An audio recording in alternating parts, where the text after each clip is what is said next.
by Dapo Akayafo. Mr.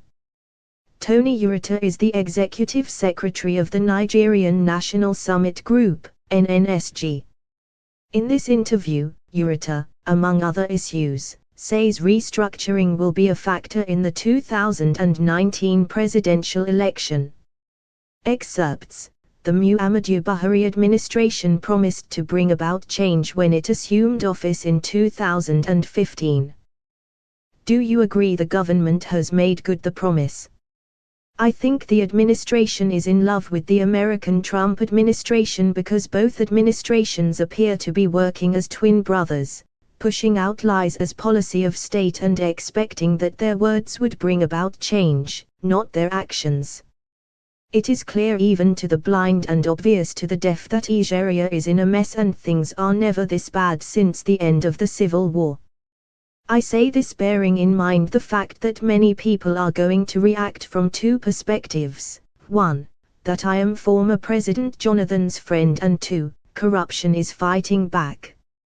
On the second one, let Magukad come and arrest me and I will become rich because I would sue the whole nation because I have not benefited corruptly from anybody, not even Jonathan or anybody that served in his government.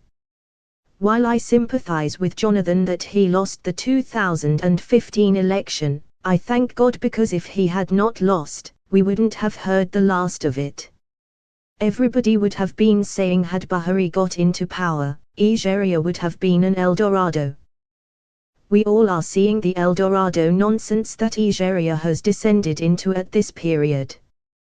All I can say is that change, maybe, was truly in the mind of especially President Buhari, who I think still has principles, even though I am not sure how nationalistic he is surrounded by confused people, both in his cabinet and kitchen cabinet, not to talk of the people who have influence on him outside government.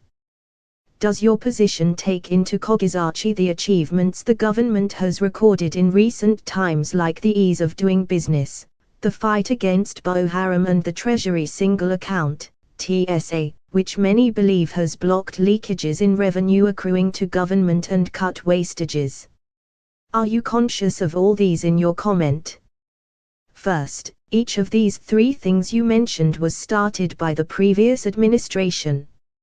Of course, we have recorded certain successes during this administration, but let's take each of the three at a time.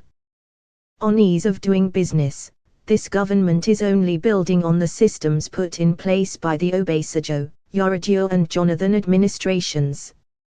Who would have been able to fight Boko Haram when nobody wanted to sell arms to us?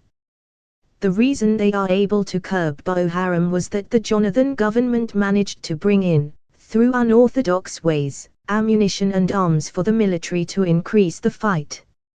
If a man was threatened that if he ever attacked Boko Haram, it would be seen as an attack on the north ahead of the election year, and he still managed to clear Boko Haram from all the local governments just before the elections, I would give him pass mark.